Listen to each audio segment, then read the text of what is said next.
Selamat datang kembali di Brunch with Dave di kanal YouTube Hapas Bazaar Indonesia. Buat teman-teman yang menyaksikan acara ini, jangan lupa subscribe dan bantu channel kami untuk bertumbuh supaya kita selalu mendapatkan semangat baru untuk menghadirkan konten-konten menarik untuk para penikmat konten YouTube Hapas Bazaar Indonesia.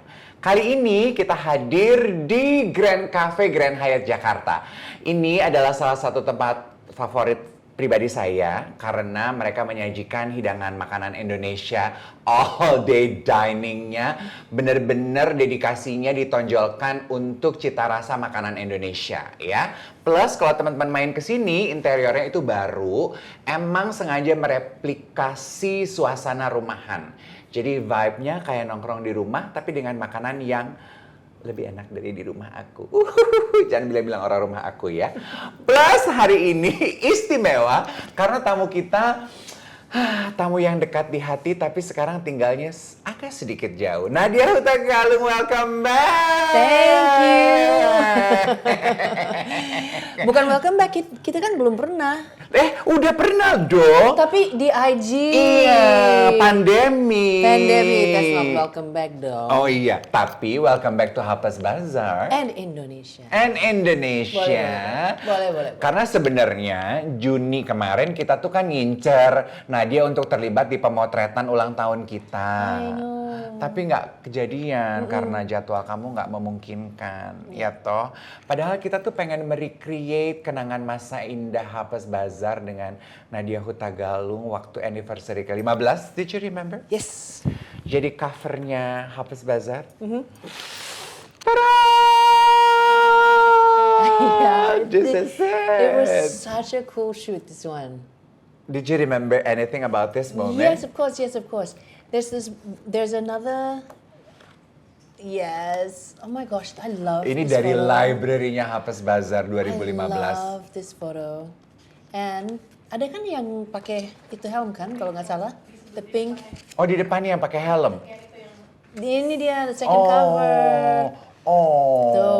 Tuh sampai udah merutuli. So this is this edition. What we did for all of these photos, if I remember correctly, was we try to recreate some of the most popular and iconic covers in history. This one is Twiggy, and then there's Audrey Hepburn. Iya. Ini aku masih langganan nih. Aku masih menikmati foto-foto ini dari kamar kosan aku di Tebet.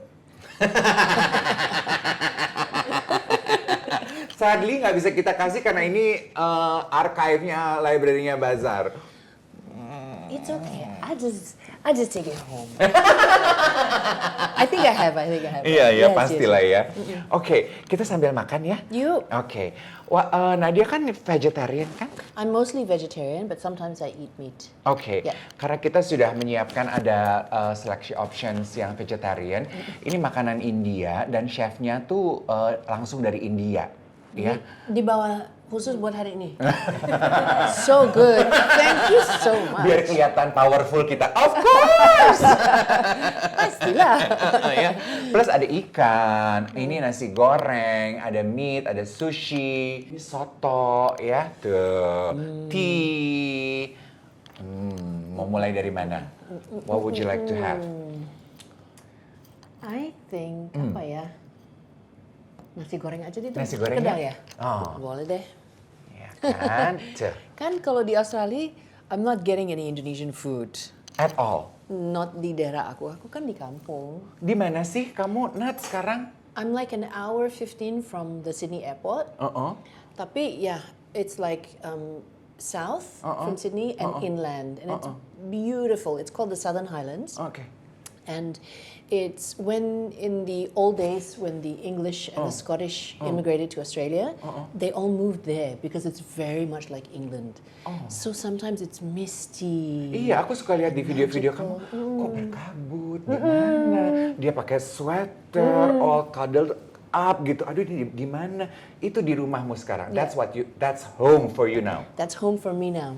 Oke, berarti waktu kita pandemi live Instagram, Singapura? Yeah. Oke, pindah ke Australia itu? I think it's been 3 years. Oke, Coming to 3 years. alasannya apa? I had a big health scare. And sebelum itu udah berapa tahun, like a long time, I've been like, oh, I really want to live with my mom. I really want to live with my mom. And then when this happened, I was like, what am I waiting for? Like mumpung dia masih muda lah, masih bisa, jalan-jalan, bisa ketawa gitu kan. I'm like, what am I waiting for? If I want to be with my mom, I should go now, And then I also want to be closer to nature and in a less stressful environment. And things were changing for me on a very deep personal level, with my own spirituality and things like that. And so I just needed to be close to the earth and close to the ground and close to nature. And I felt like, my whole trajectory as somebody who's spoken and cared so much about the environment felt disconnected by being in the city. Concrete jungle. Yeah, in Singapore, it's like I talk about all of these things, tapi I'm not actually connected to nature.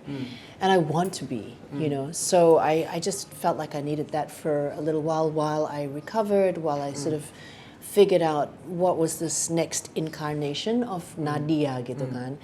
So, karena memang dari kecil, dari umur 12, aku udah di depan kamera kan. Dan itu sebetulnya seperti like, the travelators in the airport gitu kan. Aku ditaruh di situ, udah lurus gitu, udah gitu kan. Jalan aja ikuti alurnya gitu. Iya, aku ikutin aja gitu kan. Padahal belum sempat pikir, siapa sih aku sebetulnya? And what is my gift? And how do I use that in a way that I can combine my platform and apa yang sekarang mau keluar gitu kan. So I just needed the time to learn a new language, I guess you could say, and to learn these new modalities. Okay. Dan saat ini, hari ini bersama dengan Hapas Bazaar, have you discovered the answers to that questions? I think so. I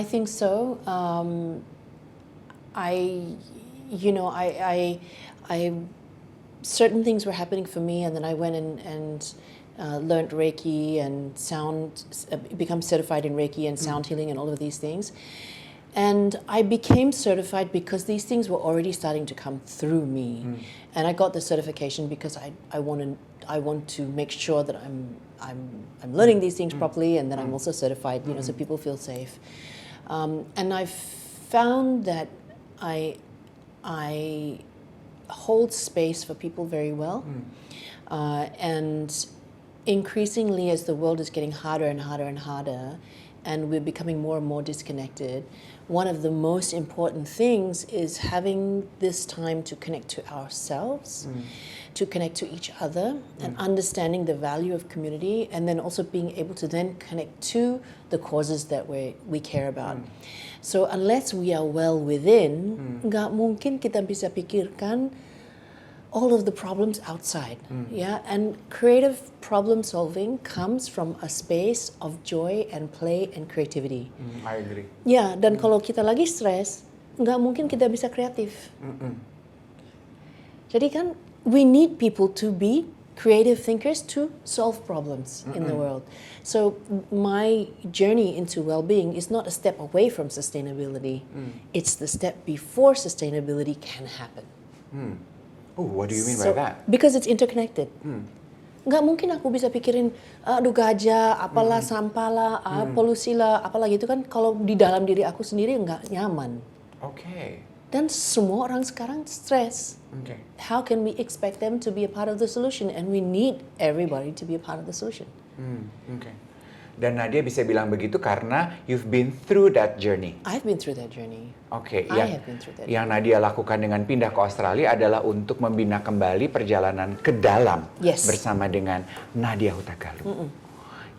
Kembali ke pertanyaan Nadia yang tadi, berarti jawabannya adalah apa sih bakat dan yang ingin disumbangkan oleh Nadia sekarang di dalam fase hidup Nadia yang sekarang? Your skin, by the way. I hate you. Come on. Iya, tapi kan but you, darling. Thank you. Okay. Back to that question. Apa kita harus pindah Australia? Misty mornings juga nih mempengaruhi. Actually, it's true. Before I go on to that question, I'll answer this question first. So I didn't change anything in my routines when I moved to Australia, but my skin got so much better. My skin, dulu aku kan banyak pigmentasi di sini, hyperpigmentation di Singapore. And no matter what I did, I go to skin doctor, I do laser, everything. The skin, the pigmentation is like this, kayak ada yang tumpah di sini. And then it's gone after I go to Australia. And then my doctor and I were like, oh, what's happening? What's changed?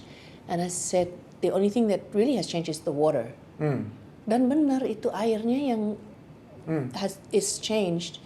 So, because the water in Singapore is oxidizing from the inside out, the water quality. So, water is a big thing. Okay. Ya, kalau di Singapura aja begitu, pada kita dan Yes. to give credit to your journey, mungkin selain water and cuaca, karena dalamnya juga berubah nggak sih? Yeah, possibly. Okay. Yeah, I mean, I always say, you know, like no matter what plastic surgery you do, kalau dalamnya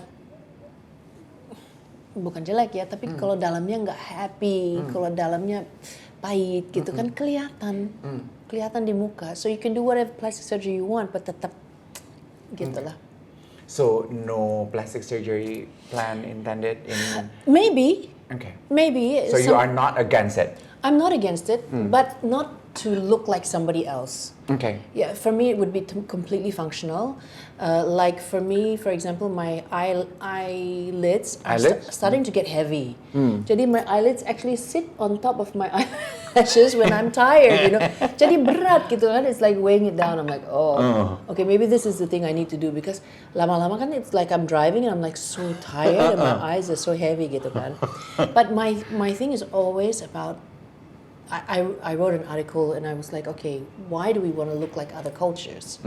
Because our faces represent our culture, just like our food, just like our kain. Kan? So jangan like try to look like somebody else or another culture gitu. Mendingan just be yourself, but just like whatever you need gitu kan. Okay. But for me so far, no plastic surgery. Okay. I was just telling my makeup artist, I broke my nose many years ago. And kan seharusnya if you go to the hospital, they re-break it to set it. Aku terlalu takut, jadi nggak pernah dibenarin. Oh, tapi juga kalau if you didn't mention it, I would not You can notice. feel it. Really? Oh iya lo belok lo Nat. Iya, bengkak kan? Iya. Astaga. Tapi nggak mempengaruhi proses jalan nafas atau No. apa? Nggak. Oke. Kapan kamu menyadari bahwa you like the way you look? Oh, I don't know, you know. I actually think maybe it was last year that I was like, I actually am loving who I am right now. Oh. And I think in my younger years, I was too busy thinking I'm not good enough, kurang ini, kurang itu, still insecure and all of these things. So now I'm like, this is me, I'm comfortable in my skin and it is what it is and so be it, you know, like this is just who I am. And I think that is the most beautiful state any human being can be in. Ya kan? Menerima, comfortable in your own skin. Ya, Itu di usia berapa tuh kalau boleh tahu? 50. Oh berarti benar kata Oprah Winfrey ya? Is it Oprah Winfrey or Maya Angelou? 50 is when you become who you truly are. I think so. Dan itu juga, momen itu juga kan saat kamu mulai terima, aku udah nggak mau ngecat rambut lagi. Actually sebelumnya, kan I started growing my hair out pas COVID. Okay. So it's been a while, and I've been wanting to do it for even longer. Tapi banyak yang bilang, jangan gitu kan. I'm like, like why do I want to color my hair every 2 weeks gitu kan? Sementara the rest of my life I'm trying to be authentic, right? And then I feel like I'm hiding my true self when I color my hair. Okay. And bukan cuma itu, banyak kimia kan. Jadi I'm like, I don't want to put these chemicals on my body gitu kan. So ya udahlah. It's just because it's so gray. Iya. Jadi cepat kelihatan, bukan kayak sedikit-sedikit di sini, langsung di depan kan. Iya. So, Dan greynya tuh komplit loh. Jadi nggak kayak orang ubanan kayak mostly kita di sini. I think you got the good genes. it's all in front, but behind is like still dark, which is nice also. So when I let it down, it's dark still. Ada satu model Indonesia yang yang akhirnya menjadi sahabat kita, Ega Dali, itu juga sama rambutnya kayak kamu. Uban silver grey gitu, di buntutnya aja hitam, dan that's her natural color. Yes. We love it. Oke, kalau nggak di break, kita nggak makan-makan, kita break dulu supaya kita bisa mencicipi hidangan yang sudah disiapkan chef di Grand Cafe. We'll be back. Gimana nasi gorengnya? Sedap? Do you cook? Yes. Oh, ini rumah. Oh, yes. Oke, aduh apa ini? Ini frozen Earl Grey Kak, dan Earl Grey tea, lemon juice, fresh lemon, and fresh mint. Oke. Pas And banget. This is berries kunyit asam. Oh, kunyit Yes, asam. from jamu kunyit asam and strawberry syrup. Oh, I love jamu. Oke, terima kasih. Halo Abang Betawi. Ini apa lagi ini? Batagor. Batagor. Oke. Dia ada tahu, batagor sama Tuh Batagor Nat, nggak ada nih di Australia. Nggak ada kayak gini-gini ya. bener. Apa meneh? Ada masih ada? ini bumbu. Oh bumbunya. Oke. Oh, taruh aja Mas. Mau ditaruh di sini atau Yes. kamu mau ikut ngobrol di sini juga boleh, Mas. Oh iya, itu dia. Oke. Yummy. Perfect.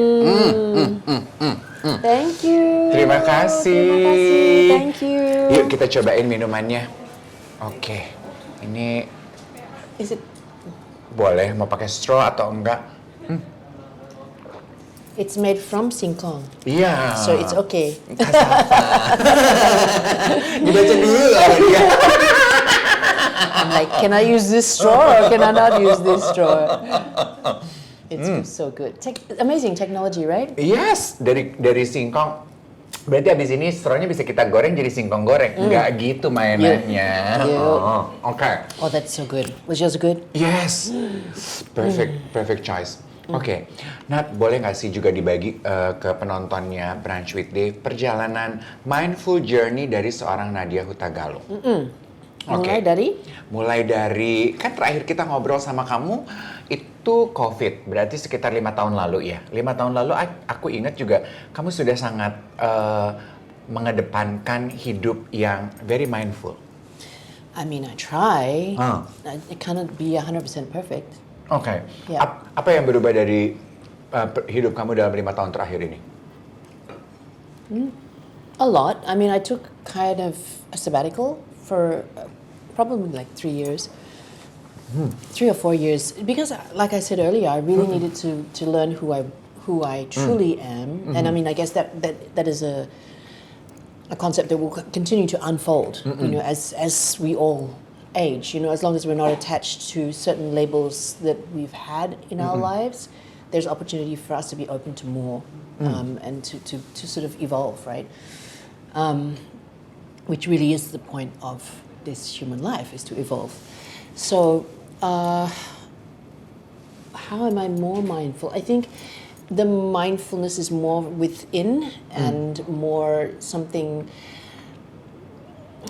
In the past, it's been something that's externalized, and it's something that I've been kind of like, okay, you know, we need to encourage people to be more mindful about the way they consume and the way that they live, and da.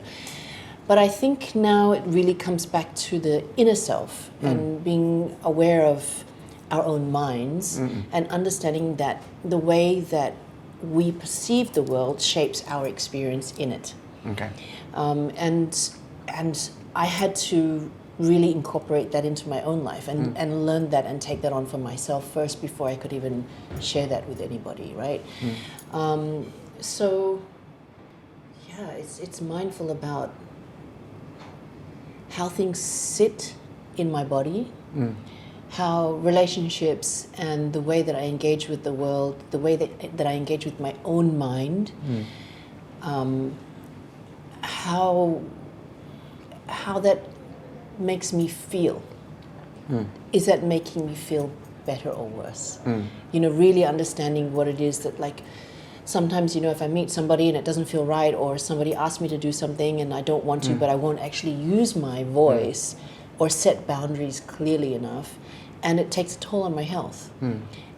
So I think what's different now is really this very clear understanding of how valuable boundaries are and how to set those boundaries kindly, both for myself and for the other party. You know, to be clear. They say being clear is kind, right? So being clear about those boundaries, but saying, look, you know, maybe there's other ways that we can do things, right? Just because it's not this doesn't mean it's nothing. It's just another way, right? So I think boundaries are one of my greatest lessons. Okay. Yeah. Sabbatical leave.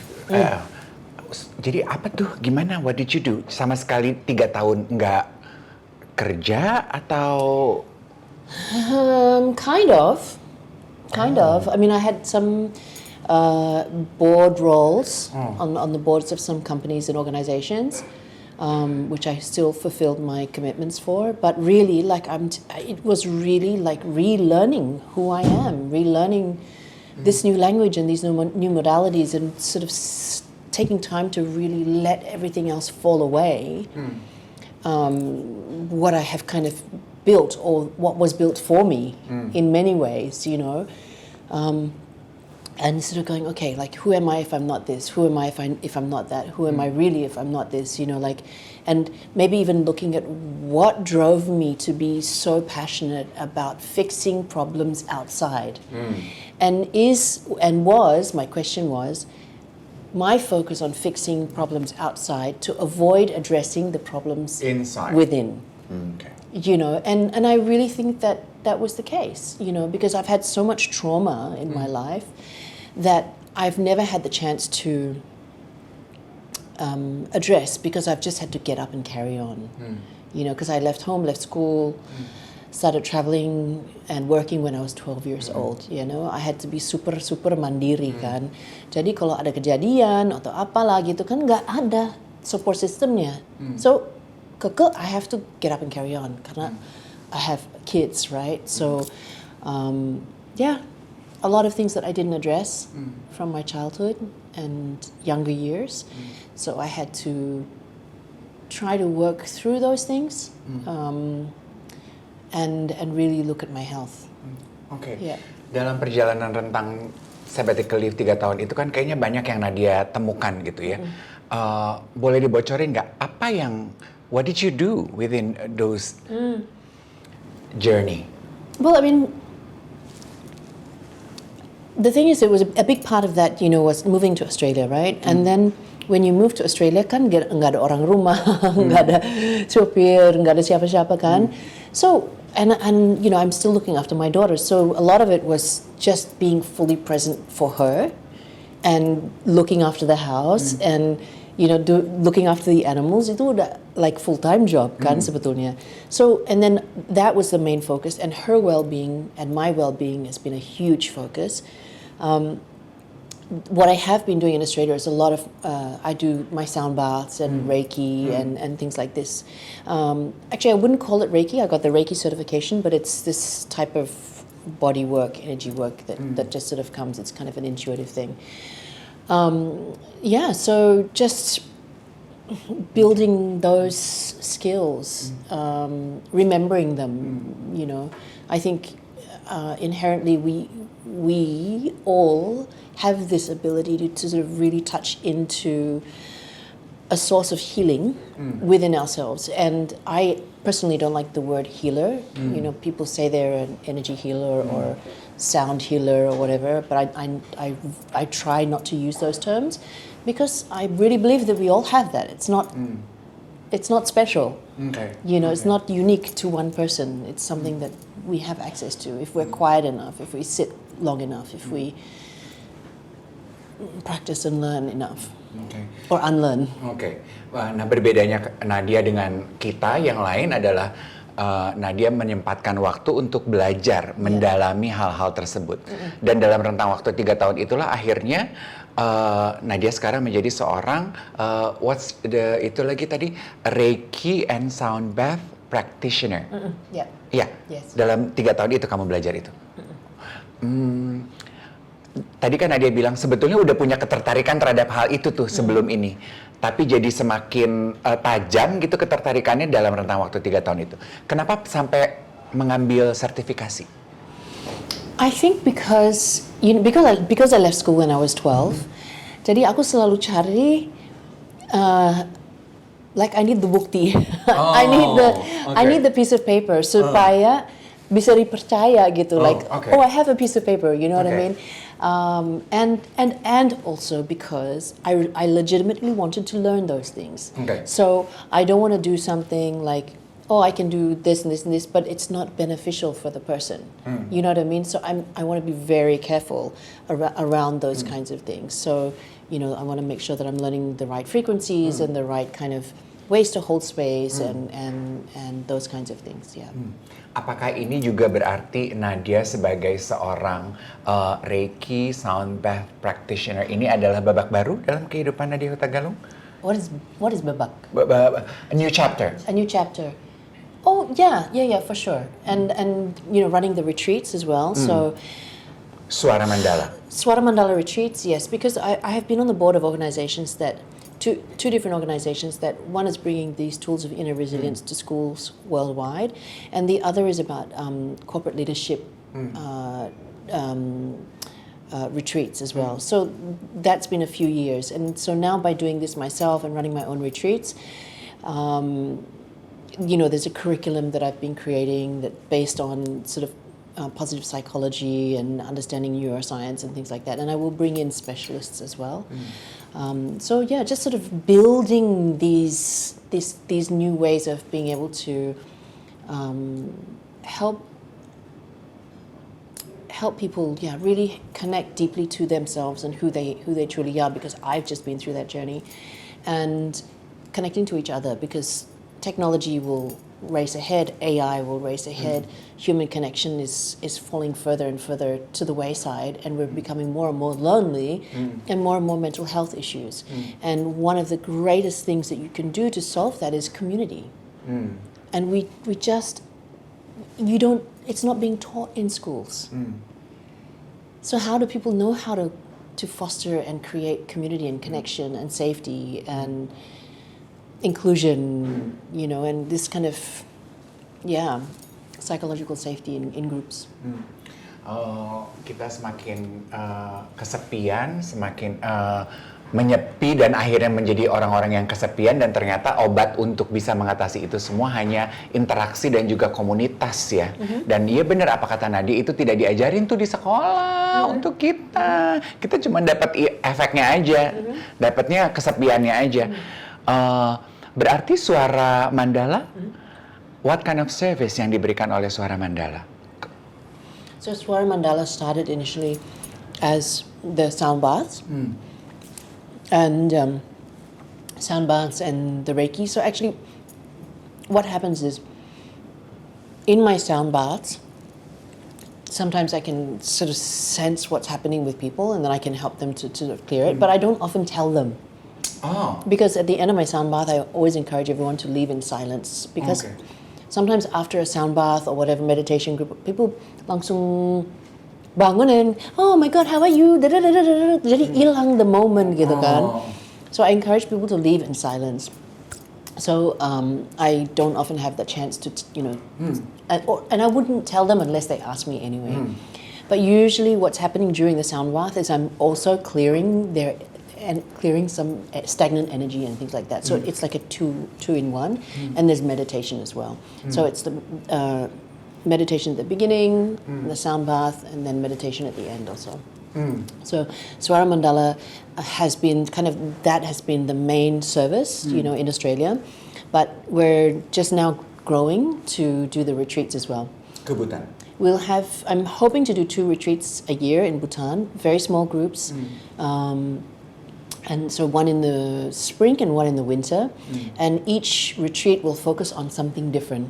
Okay. So the spring retreat will focus on education and we'll go to a school that incorporates mindfulness in their curriculum and emotional awareness and understanding of our inner world. And it's beautiful to see how articulate the kids can be about their emotions. Wow. You know, it's not like, how are you? I'm okay. You know, we sit in a circle and we say, what's your inner weather like today? And how, Inner weather. yes. So I'll ask you, what is your inner weather like today, Dave? What's my... Well, nobody has ever asked that question before. Oh, I'm 80% happy, 20% worry. What would that look like in terms of actual weather? Cloudy. Cloudy, but not raining. No. Big clouds, heavy clouds, Big threatening clouds. Big clouds, big gray clouds. How does that feel to you? Sluggish. Sluggish.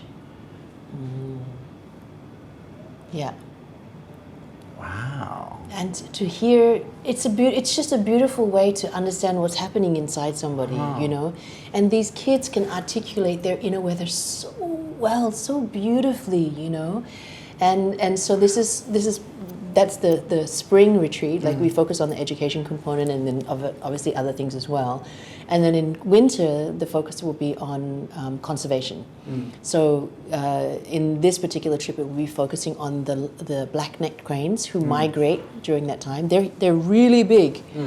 And so eventually, I hope to be able to support elephants in Bhutan as well. But for the moment, it's these two projects. So there will always be a social impact connection and an environmental impact connection, because that's very much who I am. It wouldn't be me, or there's no point in going on a retreat with me unless we're connecting with some form of impact and being inspired by people who are doing these things. Along the way, there is a curriculum that I'm developing that connects to a lot of P's. They're all P's. You know, some of them is about understanding your passion that leads to your purpose, also about pain. And especially I think for us in Asia, we tend to hide our pain, pretend we don't have our pain, push the pain under the carpet, you know. Everything is sunny and Perfect. happy. Yeah. Perfect. We project this perfect, you know, right? But pain is so important. And holding space for our pain is important. And pain is a catalyst and a portal for growth and connection and empathy and community. You know, pain can lead to all of these things, right? And I think if anyone has ever had big problems that happen in their life, when you share that, you realize who your friends are and how grateful you can be for that community, right? So I encourage people to share their stories, but not in a victim mindset, but in a mindset of, I am sharing my story and creating this safe space in a way that I encourage you to as well, so that we know that we're not alone. So pain is a portal, and then and practice. So there's a few other P's there. There's 7 P's, and there might be an 8th, but that's the kind of curriculum that we work through on top of being in nature. Okay. Connection to nature, connection to the sort of spiritual world of Bhutan. And hopefully I'll be doing some in Australia too, which are really focused on nature exposure and creativity and the peace. Did you still remember your first trip to Bhutan? My first trip to Bhutan. Ada nggak yang berubah perspektif hidup Nadia dari perjalanan pertama itu? Kan katanya yang pertama itu selalu membekas ya, paling membekas. The thing is, I've been traveling to the Himalayas for 20 years. Wow. For 20 years. So actually my first trip was to, I can't even remember if it was Nepal or it was Dharamsala, which is where the Dalai Lama is, to attend the teachings with the Dalai Lama. So I think it was India first, Dharamsala. And yes, it completely changed my life. Bagian apa yang berubah, kalau boleh dibagi? First and foremost, being in the presence of His Holiness the Dalai Lama, who is the Buddha of compassion, you cannot escape the feeling of, I could not escape the feeling of deep, deep, deep gratitude for somebody who works so tirelessly for the benefit of all sentient beings. And the compassion that he emanates is just like, it's, you can't, it's like you can't escape that feeling. The kindness that comes out, I was in tears, absolutely crying. And then we met, I was particularly drawn to meet the two main oracles of the Dalai Lama, so that the male oracle, who holds a seat in the Tibetan government in exile, and the female oracle. And I was very blessed to meet them. And then the male oracle said, I'm coming to your house in Singapore next year. And he came. So he came and he did blessings on our land before we built our house in Singapore. And then the female oracle also came and she did fire pujas, and another High Lama came and also did. So from there, my life really changed. But prior to going to Dharamsala, I'd already met my root guru, and that was the beginning of the catalyst for change. But Bhutan, going back to Bhutan, there's Nepal and Dharamsala, and of course Tibet, which I probably will never get a chance to visit. Bhutan is really like, in the Himalayan region, to me, I feel is the purest. Because for many years it was closed, and it's not so common to visit there, and not so easy to visit. And so the culture and the religion and the practices and the people are still so pure. And the landscape, I think they've conserved maybe 70% of their forests to be kept, and so it's just the beauty. Nature is so beautiful, the people are so beautiful. Yeah. Walaupun mungkin istilah sound bath itu sudah menjadi istilah yang cukup umum sekarang ya, tapi aku pengen mendapatkan penjelasan langsung dari Nadia. Boleh diceritain nggak sih buat yang lagi nonton Brunch with Tiff dan menebak, jadi sound bath itu apa sih sebenarnya yang terjadi? Kan kita cuma lihat di video di Instagram kamu, kan potongannya dikit-dikit kan. Apa sih yang terjadi during the whole process, Nat? So dia sampai merem loh, pasti langsung kebayang gitu ya, atau sebel ditanya gitu. I love to do what I do, because so the instruments that are used for a sound bath are different from normal instruments. They're tuned to a slightly different frequency. So all of my instruments are tuned to 440 hertz, okay, which is a frequency that resonates better with our bodies.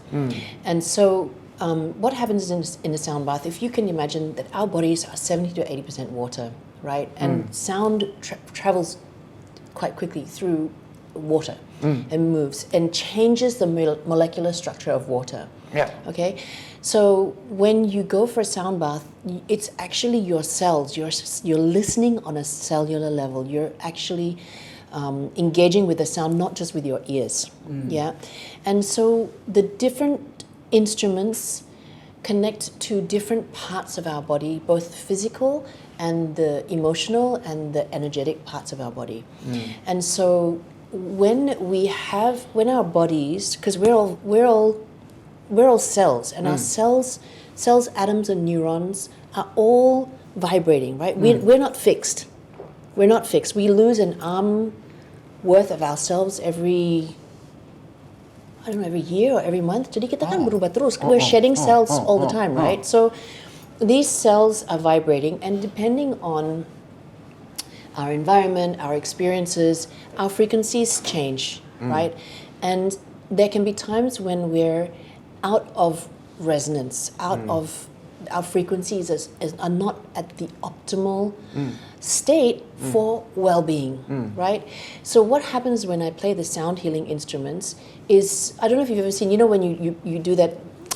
Iya, bola yang didorong dari sini, dia akan mendorong ke sana. Yes, and then akhirnya semuanya jadi the same kan, the frequency. Or if you hit one tuning fork that's the same as the other one, and they will both vibrate, or one won't because it's the wrong frequency. So when I play these sound healing instruments, what happens is that the sound and the frequency interacts with our body to help it to bring it back into resonance. Right? Because it like influences the frequencies in our body that are out of resonance, right? They're in dis-ease, right? And bring them back into ease, bring them back into resonance. So people experience, I mean, from this, for sure, people feel relaxed, calmer, tired, and more, the basic things of what happens after you do something like a meditation, right? But then on top of that, there can be things like people message me, because I don't talk to people after the sessions. People will message me and say, I've been feeling terrible for the last few months, and I tried your sound bath and it's the only thing that has helped me. Or I meet people in the street and they'll be like, oh, wow, your sound bath was so amazing, da da da da da. Or, you're the only person who can help me to meditate and go to another, whatever, their comments are. So for me, each individual is different, the outcome, because everybody comes to the session with a different sort of set of things going on for them. Yeah. Different baseline gitu Different ya? baseline. Okay. Penasaran kan? harus ke Australia. Atau besok-besok kita minta Nadia bikin trip sama Bazar untuk Ayo. iya kan, Ayo. retreat meditasi gitu ya. Yes. Tuh ayo Mbak Ria, ini ya harus kita wujudkan. Oke, break dulu, kita makan dulu, baru kita akan lanjutkan obrolan kita. We'll be back. We'll be back. Karena tadi Nadia sendiri sudah mention, jadi aku pikir aman bagi kita untuk minta dibahas juga mengenai isu penyakitnya Nadia. Apa sih sebenarnya yang terjadi, Nat? So, it was my heart, Oh, and I went to the hospital thinking I was having a heart attack. And in the hospital, they thought I was having a heart attack, connected to all of the devices. The next day, and the doctor was like, Singlish, very well-meaning doctor. Hey, anyone in your family got die young or not? Anyone got die young or not in your family? And I'm like, yeah, I didn't meet my grandpa on both sides. Both died. And he said, hey, yeah. How did they die? And I'm like, I think heart attack and stroke. He's like, yeah. I think you're having a heart attack. And I'm like, okay. So I'm taking you for an angiogram now. I'm like, okay. So he rushed me for an angiogram, and there was somebody in the room. And at that point, I was lying there thinking, okay, this is it,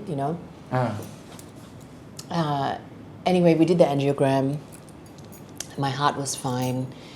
3 days later, he came to the room and he said, I don't know what you do, your diet or your lifestyle, but your heart is in perfect condition. Your heart is perfect. So what actually had happened, there was something very stressful that happened in my life, and the heart itself spasmed. It's like the heart muscle was spasming, because the heart is a muscle, right? Spasming created what looked like the blockage, but not the arteries itself, the muscle itself. Okay. So it's something called coronary vasospasm. So since then, obviously, so what actually happened was, it's a multi-layered thing. The heart incident triggered a lot of the unresolved PTSD to come to the surface. Okay. So that's why I had to work really hard to address all of the things that had happened to me in my life, because I was being forced to. I had to. Okay. And it's something that I would recommend other people not to have to get to that point. Yes, I can live healthy and eat healthy and drink green juices and meditate and all of those things, but if I haven't addressed the trauma that resides in my body, and for many years I used the word karmify. I karmified my trauma. Like, Apa itu karmify? It's like by saying it's my karma. It's Oh, my karma. karmified. Okay, I okay, okay. karmified it, Oh, right? Like, this happened to me. It's my karma. It's my karma. But the thing is, yes, it's my karma. From a Buddhist perspective, but it's my karma doesn't deal with the physiological effects of the trauma in my body. So we have to address these things. we really have to address these things. And talk therapy is good, but trying to find somebody who works with the body on a somatic level to help you to release these traumas is really good. So I did a 1-week intensive trauma retreat, which included a lot of the somatic stuff and gave me so many tools to work with. And the truth is, I still deal with these challenges, especially because I'm perimenopausal right now, and that has an effect to the heart, and so sometimes I'll have these heart flutters, and I'll be like, and it triggers the fear of what happened before also, So there's this kind of like, and I'm just like, okay, I just need to deal with it. I'm just like, okay, my heart is reacting. I just check it. Am I okay? I wait. Kayak tadi juga di sini, my heart do like that, and I was like, it's okay, Nat. It's okay. It's happened before. You're still here, And if it's my time, it's my time, So what can I do, But that's what it was. Jadi itu sebetulnya yang mengawali dan membuka perjalanan your spiritual journey yang tadi di awal kita ceritakan. A different incarnation of my spiritual journey. I've been practicing and studying Buddhism for 20 years. Yeah. But this part of this sort of more of the healing part. Yeah, that part. The well-being part is somewhat triggered by it, but I was already on that path. But this intensified it. Okay. Kan katanya badan kita kan katanya pinter ya, dia kan kasih signal, begitu nggak didengerin dia bisik-bisik, tapi nggak didengerin dia ngejerit. True? 100%. I was already getting the signs. Oh, really? Yes, and I didn't listen. Listening to you talking about heart attack, aku tuh tadi agak flashback sedikit. 2023 aku juga heart attack. Dan nggak pernah punya problem apa-apa sebelumnya, jadi dari tadi tuh gini, aduh rasanya masih inget tuh, terus aku dioperasi jantung bypass. Itu juga hidup sehat, olahraga, semua tuh komentarnya gitu. Mana katanya hidup sehat, Iya. percuma banget lo hidup sehat, Ya padahal kalau mungkin it's meant to happen, it happen, right? Nangis nih gue dipegangin terus lo sama lo, Nat.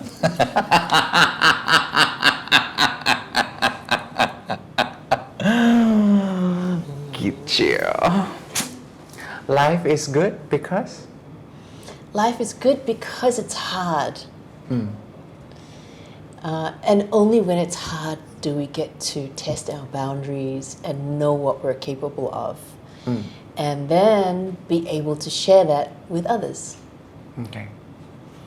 Sharing life, tapi nggak melalui labubu?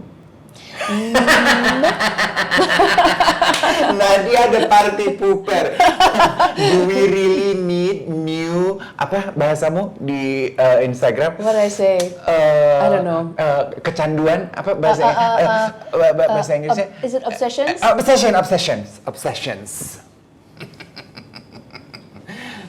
Kalau gitu kecanduan Nadia dalam hidup apa dong sekarang? Just to be the best version of myself, like not I'm the best. I'll never be that best version of myself, but to aspire to be happier, healthier, calmer for the people that I engage with on a daily basis. You know what I mean? I would rather be the person that people meet and be like, oh, it's so nice to be around you, daripada yang stressed or energetically not so calm and comfortable or whatever, and to be present for my kids and for my loved ones and for whoever is sitting in front of me, Yeah. Terakhir, mengenai kecantikan. Karena tadi kita mengawali obrolan kita di Brunch with Dave bersama Nadia Hutagalung membahas mengenai cover Nadia di Hapas Bazaar, dan komentar dari teman-teman yang tahu kita mau ketemu Nadia adalah, aduh dia awet muda ya, awet muda. Pertanyaan aku, apa your best advice toward young women out there mengenai kecantikan?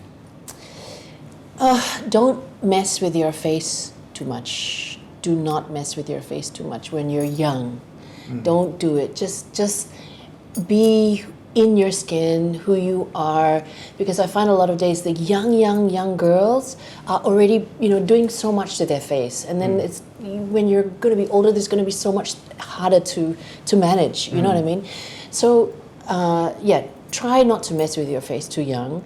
Do all the superficial stuff. Of course, you can look after your skin. All of that kind of stuff.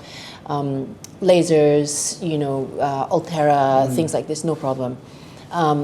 One of the things that I feel really makes a difference in my life is I have a large full body red light,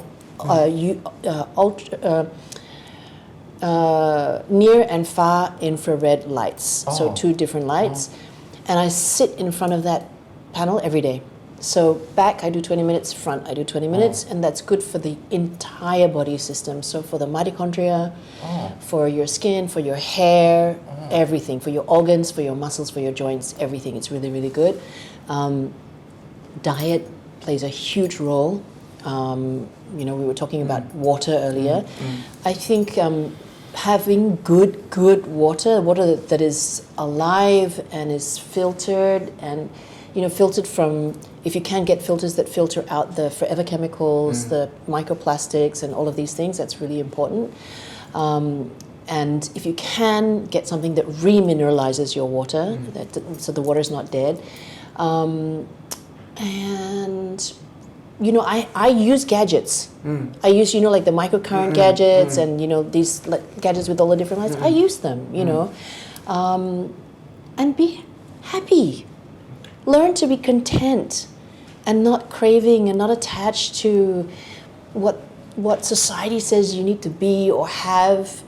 Be comfortable with what you've got and find that sense of contentment from within, as opposed to needing to find something outside that makes you happy, and that's a temporary happiness, because then you'll be searching for the next thing.